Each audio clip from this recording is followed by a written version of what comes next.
Hai semuanya, selamat datang di vlog kami. Di sini saya Latifah Nur Aisyah NIM 1222753. Saya Gidedika Cintara Dewi dengan NIM 122211750. Di sini kami dari mahasiswa STI Bank BPD Jateng, program studi manajemen.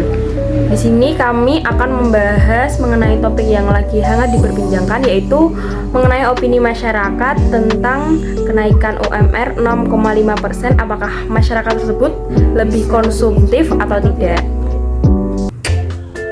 Kenaikan upah minimum regional UMR sebesar 6,5% tentu menjadi kabar baik bagi para pekerja yang menggantungkan penghasilannya pada UMR. Tambahan ini bisa memberikan ruang lebih untuk memenuhi kebutuhan hidup sehari-hari, terutama di tengah tekanan ekonomi yang semakin tinggi.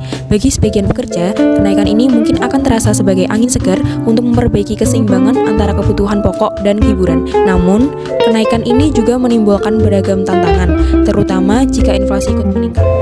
Daripada penasaran, kita langsung tanya aja ke narasumber yang akan kita wawancara.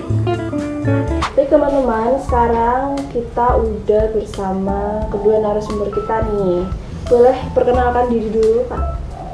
Ya, perkenalkan saya Vivian. Ya, perkenalkan nama saya Dana. Kalau boleh tahu umurnya berapa nih Kak Vivian dan Kak Dana? Kalau saya sendiri di umur 25 tahun. Saya di umur 30 tahun di 2024. Kesehariannya apa nih Kak, kesibukan kesehariannya? Hanya ya kerja di perusahaan swasta gitu. Saya sendiri bekerja di perusahaan finance di Semarang. Baik, di sini kami akan membahas mengenai opini dari Kak Vivi sama Kak Dana dari peningkatan UMR di Indonesia, yaitu 6,5%. Nah, untuk pertanyaan yang pertama, mungkin bagaimana tanggapan saudara mengenai kebijakan pemerintah tentang gaji UMR 6,5% di Indonesia yang berlaku mulai tahun 2025 ini? Mungkin dari Kak Dana terlebih dahulu. Ya, jadi untuk saya sendiri ini ya mengambil kesimpulan kalau bahwa di kenaikan UMR atau UMP di 2025 ini sangat signifikan dari yang sebelumnya di 2023 dan 2024 yang sekian persen, dari ini kan 6,5%. Jadi untuk kebutuhan premier dan sekundernya kita bisa terpenuhi, dan mungkin dari segi apapun, masyarakat apapun kan bisa menikmati itu semua.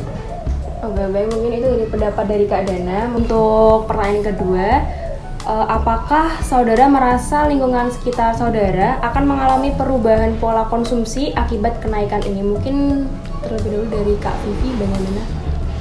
Kalau kemungkinan sih, ya soalnya itu kenaikan ini kan belum dirasakan ya. Jadi menurut saya gambarannya masih belum jelas. Kemungkinan juga iya, soalnya banyak juga anak-anak sekarang juga bekerja untuk lebih keinginan apa ya, kayak pribadi gitu. Oke, untuk pertanyaan selanjutnya, mungkin dari pribadi sendiri dari Kak Vivi sama Kak Dana, apakah dengan adanya kebijakan ini Kak Vivi dan Kak Dana menjadi lebih konsumtif atau menjadi merasakan adanya ketekanan pada kebijakan ini? Mungkin dari pribadi kan tadi bilangnya belum merasakan ya, mungkin jika sudah merasakan itu bagaimana? Kalau lebih konsumtif pasti ya, soalnya gini, untuk kedepannya kan pasti harga-harga pasti naik. Dan sesuai UMR naik, pasti harga sembako, harga sandang pangan itu pasti naik. Dan yang tekanan kemungkinan dan tanggapan saya kemungkinan dari inflasi ya, inflasi dari setiap tahunnya itu pasti ada. Jadi untuk tekanannya mungkin dari situ sih. Dan saya dari masih muda, belum single kan, inflasi itu kan pasti berpengaruh banget dari saya. Oke, baik, itu tanggapan dari Kak Dana. Untuk pertanyaan selanjutnya, apakah saudara merasa kenaikan UMR ini akan memberi ruang lebih untuk kebutuhan tersier seperti hiburan, rekreasi, atau belanja non-esensial? Dengan adanya kenaikan ini, semuanya mesti akan naik juga untuk tiket masuk dan lain-lain gitu.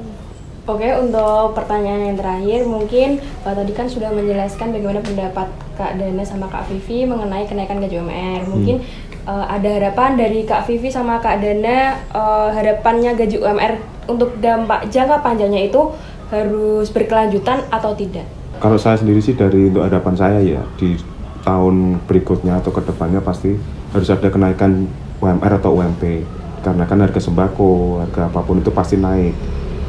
Dan saya berdoa untuk di negara ini supaya utang di negara Indonesia ini semakin berkurang, semakin sukses dan semakin apapun itu.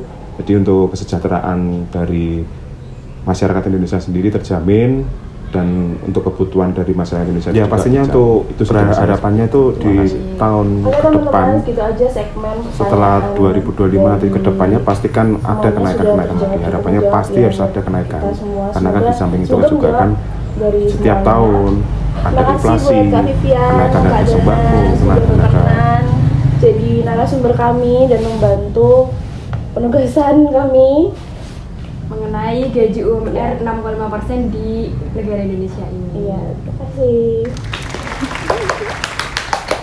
Baik, di sini kami akan memberikan sedikit ulasan atau kesimpulan dari jawaban para narasumber yang sudah kami wawancarai. Menurut tanggapan narasumber, dapat ditarik kesimpulan bahwa adanya kebijakan kenaikan gaji UMR tahun ini berpengaruh positif terhadap masyarakat yang menikmati kebijakan tersebut. Sesuai dari tanggapan narasumber, cenderung berharap kebijakan ini untuk terus berlanjut demi kelangsungan hidup dalam jangka panjang. Oke, tadi kita sudah melakukan wawancara kepada masyarakat yang sudah menikmati kenaikan gaji UMR di Indonesia ini, yaitu 6,5%. Semoga dari video kami kali ini kalian dapat mengambil kesimpulan dan manfaat pembelajaran untuk kehidupan yang lebih konsumtif dan lebih baik lagi. Sekian dari kami, mohon maaf apabila ada kesalahan atau kekurangan. Saya Latifah, Saya Cinta. kami pamit undur diri. Bye-bye.